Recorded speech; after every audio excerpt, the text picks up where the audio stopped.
the person on the street. James describes not just even a random person, but a fellow Christian. He says a brother or a sister.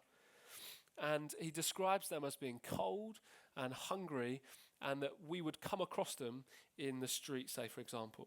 And he says that faith without fruit is like walking past this person who is cold and hungry and lacking in material things to help them get better. It's like wishing this person, walking past them and saying, oh, I hope you have a good, fun, warm-filled, happy day, and then just carrying on going and not actually stopping to help them. I think this is a little bit like what we do. You know, when someone says they're unwell or they've got a situation going on in their life and they open up to you about it and you go, I'll be praying for you. And then you kind of go and find someone else to talk to who looks a little less problematic. It's that kind of like, I'm going to show you good sentiment and I'm going to say the right thing because that's the right thing to do. But actually, I'm not really that interested in helping and getting involved in your situation. And really, it's insulting to the person who's in trouble. It's disingenuous, and it's not at all reflective of the kind of response that Jesus gives to us. And James gives us this scenario as an illustration of someone who doesn't possess the kind of faith that Jesus gives. And so the question we have to do is stop and ask ourselves and say, how do I respond in those moments? And I would even, I would make it easier for ourselves and say, don't imagine it's we see one another in the street. Suddenly, we see you on a Sunday and then on Monday we see you in the street cold and, shivering and don't look like you've eaten for a few days. Just when you see anyone in that situation, what's your response? What do you do? Are you filled with compassion and kindness and the sudden urge to pop to the cost cutter over the road and get a meal deal or give them your coat because it's freezing cold outside? Or do you turn and look the other way? Do you assume something about that person that, if I was to give them something, they'd probably sell it and they'd probably use that money to buy drugs and they just end up back where they are again the next day? Do you play that? I mean, that's where I often land. I remember being on jury duty once. And it was I say I was on jury duty. I got called to do jury duty. I spent the whole day in the court and then didn't get assigned a case at 5 o'clock in the evening and got told I had to go back to work. I was like, there, ready for 2 weeks off work. Like, great, come on, give me a juicy case, and got nothing. And on my way out of the courthouse, I walked past this homeless person and they stopped me and they said, could I have some money, please? And I literally just looked at them, put my headphones in and walked away. And I was just like, I was a little bit caught off guard by the whole thing. I was a bit annoyed at the jury duty situation, but I got on the train and it just would not, God just would not let me forget about it. I was like, I can't, okay, God, help me. And when I next find myself in that situation, please help me not to respond like that. Because I just assumed a load of stuff about this guy who I knew nothing about. And he might well have taken some money and bought some drugs and all that sort of stuff. But who am I to judge someone when I come across someone in that situation? Where's the compassion in that response? Where's the genuine nature of my faith being worked out in actions in that moment? And this is a challenging scenario that James gives. And I think it's interesting that in Matthew's gospel, we get this moment where Jesus is sharing kind of an insight into what it will be like on the day of judgment. And he says that as the king, Jesus will be sat on the throne and there'll be a group of people on his right and a group of people on his left. And he says this to the group on his right: "Come, you who are blessed by my Father, inherit the kingdom prepared for you from the creation of the world. For I was hungry and you fed me. I was thirsty and you gave me a drink. I was a stranger and you invited me into your home. I was naked and you gave me clothing. I was sick and you cared for me. I was in prison and you visited me." Then these righteous ones will reply, "Lord, when did we ever see you hungry and feed you? Or thirsty and give you something to drink? Or a stranger and show you hospitality? Or naked and give you clothing? When did we ever see you sick or in prison and visit you?" And the king will say, "I tell you the truth. When you did it to one of the least of my brothers and sisters, you were doing it to me." Jesus says that final judgment will reveal the genuine nature of our faith. And he won't send us right or left based on what we say we believe. It will be based on what we did. And often based on what we did to those who are weak and marginalized and oppressed and on the edge. Faith that produces good deeds is proven to be alive and well. That's James's point. Faith that has no good deeds to show for it will be found out to be the dead and useless thing that it is. It's not a cheery one from James this morning. Like I said, it's not one we want to one we want to skip over if we were doing it a custom sermon series. He moves on. He then gives the second story of the demon. And he creates this sort of hypothetical debate between himself and his position, and then the theology of someone who says faith is just belief only. That what faith is my belief that God is real and he is who he says he is, and all that he's done and done for me is true. And then there's some who maybe apart from faith, they do good deeds as well. But you don't have to have good deeds to have genuine faith. And this idea, to be fair, is quite popular for us now. And it's this kind of privatization of faith. And it's sort of, think of the Christian celebrities for a minute, who they put something Christian in their biography on Twitter or wherever it is, and they very, very occasionally mention they go to church or something like that, and we go, oh, how wonderful that, Joe Bloggs is a Christian, and it's just so great to have a Christian in that space or this space or on TV or on the radio or whatever. But then they go about living these lives that show no link or actual relationship to a faith in Jesus Christ at all. They live totally opposite lives like that. They don't bear any fruit, seemingly, from what we see, and obviously I'm not judging those people. But we can't call them on it because we might judge them, and we're not allowed to judge people. Only God knows. And it's like, but hang on, you can't just wear Jesus as a label. It's not just a tag that you can put on your life and say, oh yeah, I'm a Christian. My faith is a private thing between me and God. No, and James, as he likes to do, he comes against that, and he says something fairly shocking. He says, how can you show me your faith without showing me good deeds? I'll show you my faith by my actions. James is saying, hey, I'll show you, I'll demonstrate to you that my faith is genuine. Look at how I live. It's evidence of the decision that I've made, this internal thing that's happened, being worked out in how I live my life. And then he says that quite shocking line. He says, good for you if you believe in God, even the demons believe in God. And he kind of gives you this perspective that you don't often think about, which shows you the danger of living in that place of just believing in God. Because even the demons know it. And they sit in terror. And they tremble at God because they've set their stall out on the opposite side to who he is. And they know exactly what he's like. And they know and they understand the extent of his power and his might and his majesty. It's not good enough just to believe in God. And essentially, what tends to happen and what the danger is to happen is, as James lays down this tough challenge, we can start to feel a bit defensive, can't we? I could feel myself getting defensive when I practice this, let alone how this is coming across to you guys. That what James is teaching, you kind of would push back and say, well, who's James to judge me? Or who are you, Tom, for preaching this and judging me? And saying, what about my faith? My faith being separate to my actions. I have my faith. My faith is between me and God and no one else. You can't tell me any different. So what if I don't do everything I'm supposed to do? God loves me. James would remind you, hey, even the demons believe in God. If that's what you mean by faith. There's a way of believing in God that doesn't equal the kind of faith-filled relationship with Jesus that Jesus would have us live. It looks like playing on the opposite team. Do you believe in God like the demons do? Or do you believe in God? And can you demonstrate your faith with good works? Could you join James in saying, hey, I'll show you my faith. Look at my life. If you're waiting for my usual nice sentence and joke about good news or grace, it's not coming just yet, unfortunately. James doesn't go there. He just goes straight on into the next example. He just keeps going. But it does get a little bit more positive. He uses Abraham, this incredible figure of the faith. Now, there's some confusion here in when Abraham says that when James says that we are shown to be right by our good works. We read that and we think, oh, so James is teaching it is our good works and our faith that make us right with God. No. Notice James's language. He says we are shown to be right. Our works show that we are right with God.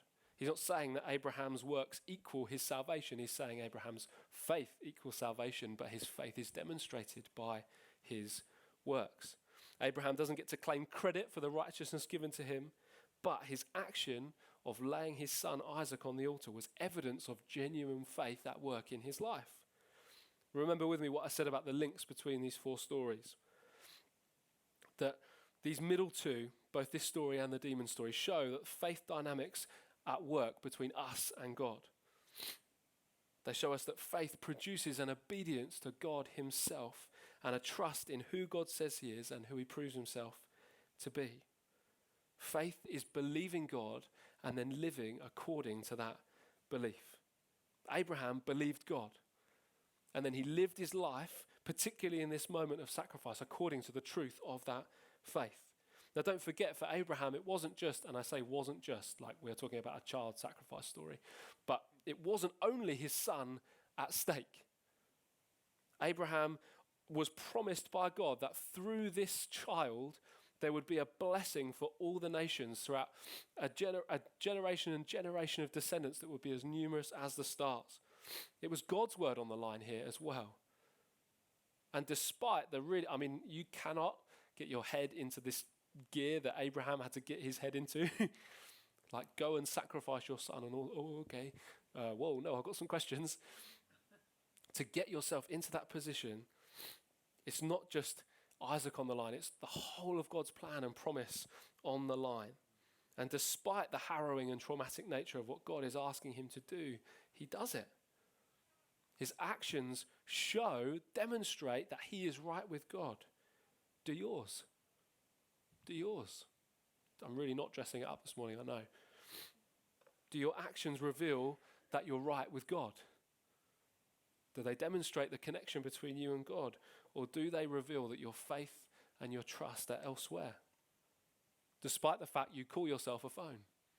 Despite the fact you might call yourself a Christian. There's a difference between a Christian and a Christian.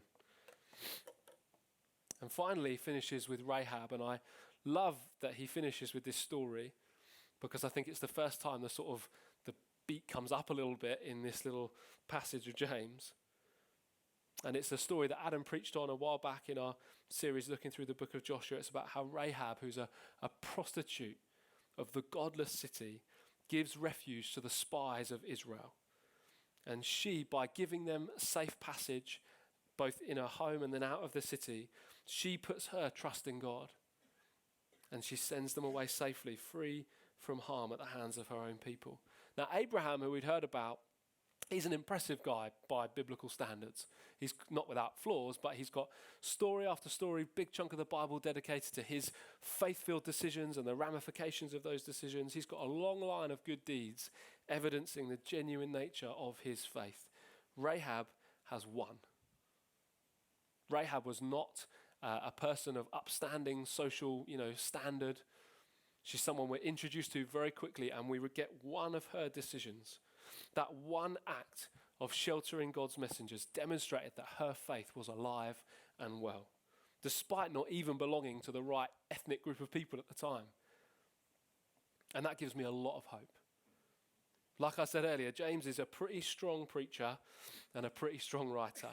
He doesn't fill his sermons, well, he does fill them with jokes, but not the kind of jokes we like to sit and laugh at, the kind of jokes that punch you in the gut. And he just hits you on the nose often with what he's trying to challenge you on. He gives it to you straight. And I wonder if, like me, when I was practicing it and I went, oh my goodness, this is quite heavy. When you heard it, you've been asking yourself, oh my goodness, am I actually even saved? Like, do I have what is genuine faith? You're having like a bit of an existential crisis as I'm talking because you can't think of any good deeds you did since you became a Christian. You didn't feed the homeless person you saw last week. You think you might have more in common with a demon than the person sat next to you. And there's no way you'd sacrifice your kid on the altar. So what on earth is going on? By including Rahab, he's both beautifully and bluntly finalizing his description of genuine faith. That if faith is dead without good works, even just one act of faith, one good deed done in response to what God has done in your life is evidence of your faith in God. If this phone suddenly connected to a mobile network and made a call, I would be forced to change my definition of this as not a genuine phone. And even, I don't think it's that much of a coincidence that my real phone has quite an impressive crack in the screen, really annoyingly. It's the older model of iPhone. It's not the newest, most impressive. It doesn't have the nice, triple camera thing on the back. It's pretty naff. And your life might feel a little bit like that. And you might have heard what I've said this morning, and you might feel, I feel like I've got a bit of a splinter down the middle. I feel like I don't feel like I'm full of faith like Abraham is. Well, that's okay. Because regardless, even just one little act of faith in your life demonstrates that you are indeed who God says you are. And I want to lead us into a bit of a time of response just by sharing some news from us about how God's been speaking to us and what our next step of faith is as we sort of continue on this crazy Totton adventure. Don't worry, we're not moving. Just breathe, it's okay. Chill out. When we launched the site, I was taking on staff full-time, 2 days a week to lead the congregation here and another 3 days based over at Hedge End leading the commercial, so the sort of hire of the building. It wasn't a job I was particularly keen on or skilled in, nor am I very skilled in it at the moment, having done it for 3 years. But I knew it was a job that I could take on. I could take it on from where it was. I had a part to play, and it met very practical needs that we had too. We were moving house. We were just about to have Leah. We needed some money, and so it really has been a blessing. But in January last year, I felt God give me 2 words, and they were the words undivided focus. That he wanted me to give my undivided focus to what he's called us to do here in Totton. And so I've been very slowly working that out with God over the last 12 months and with the team as well, which culminated in me handing in my notice on the commercial role a couple of weeks ago, so at the start of January. So as of April, in a couple of months' time, I'm hoping, it's not quite rubber stamped yet, but I'm hoping to gain a 3rd day of employment for the site. And then we're going to trust in God for the rest, which is a fun place to be. We're going to trust God personally that he's going to meet every need that we've got. But I also feel like it's an invitation for us as a church family to know God's provision as he fathers us. I loved, and a real key moment was in our series, The Cost of Giving, at the end of last year, and Emily Williams' talk on just dependency on God. And just, we live in a world that just says, get independent, sort yourself out, self-sufficiency.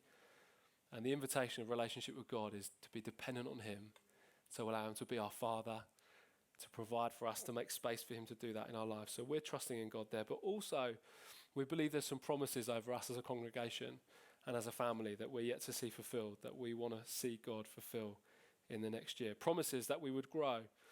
And I do feel there's growth to 100 is a key thing for us, not as a number to stick on a chart somewhere and boast about, but because that would represent a real critical mass of people all in for Jesus, following him as he leads us on this adventure in this part of the Solent. Promises of impact into our communities. We're not here just, as brilliant as it is to gather, and I love our gather, we're not here just as a club to gather some Christians together for a nice time and a high five on a Sunday. Because there are thousands of people in this part of the Solent, within our spheres of influence, as we go about our day-to-day life following Jesus, who don't know him.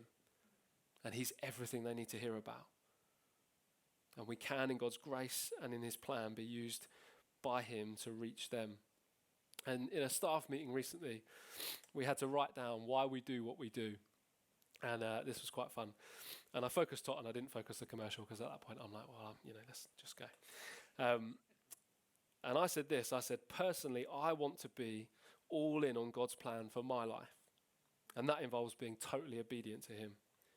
And specifically, I do what I do because I feel God's called me to care for people, to teach the Bible, and to make disciples who make disciples. Pastoring, preaching, and discipling people that they too might go all in on Jesus. That's my heart. And I would love to see that fulfilled and worked out to a greater degree this year as we go after Jesus together. So we're going all in again. Jumping down to 3 days a week of employment in 2023 with a young family is only something you do when you know that God is who he says he is, and that faith means living according to the truth of that and being obedient to his every word. And so I want to ask you, as we come to a place of response, are you all in on Jesus this morning? It's a question I asked 3 years ago when we launched. It might not be employment related for you. You might not have to make any dramatic decisions, and there is no pressure on that, so don't worry. But the questions that James asks us this morning, is your faith alive or is it dead? Do you just believe like the demons? Or do you believe like Abraham and Rahab? Or are you in a Rahab moment right now? God's just asking you to do one thing, make one move. Will you do it? Will you step out? Will you trust him? I just want to finish by encouraging us. There was a moment in Luke's gospel that I think is really key for us off the back of this morning, where the disciples asked Jesus to give them more faith. These are a group of guys who walked around with the living, breathing Jesus, and they had to ask for more faith. And Jesus says this to them: if you have faith even as small as a mustard seed, you could say to this mulberry tree, may you be uprooted and planted in the sea, and it would obey you. Faith, even as small as a mustard seed, can uproot trees from the ground. And I want you to just spend a moment now as we respond in worship, just asking God for more faith this morning. More of the fruit of faith evident in your life as you trust him more and as you grow in your relationship with him. And particularly for those of you who feel like you have faith of a mustard seed, you're hanging on. It's this tiny little amount of faith that you've got. Ask God to increase it. He loves it when we come honestly into his presence and just ask him for what we need. Lord, may we each know the power of even our tiny bit of faith to strengthen us, to uphold us, but Lord, to change the world around us. That people might see you, that we might see you and live for you. Wholeheartedly we pray. Let's worship together. Should we stand together?